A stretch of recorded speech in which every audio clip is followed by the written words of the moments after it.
Oybek keldingmi? Nima bo'ldi? Xudo xolasa to'ymi bu yog'i? To'y qayerda, aka?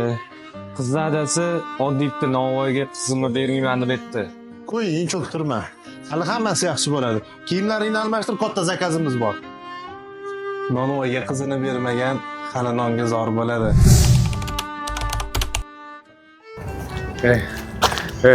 Suv ver. Pul. Yo'qola gadoy. Suvni ham zo'r chiqarib qo'yishdi. Aka, suvni zo'r ketadi-chi? Ammo qara.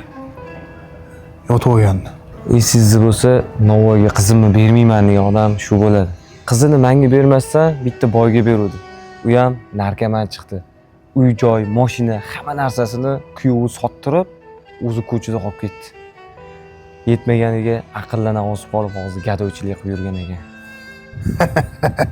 Aytganmidim senga, Nonvoyga qizini bermagan nonga zor bo'ladi dedim. Ana o'zi ham kelyapti.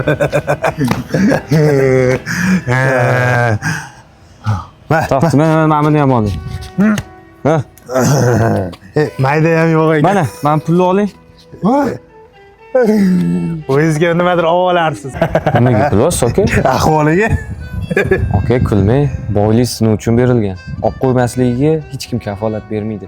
Mana shunaqa odamlar bizga dars bo'lishi kerak.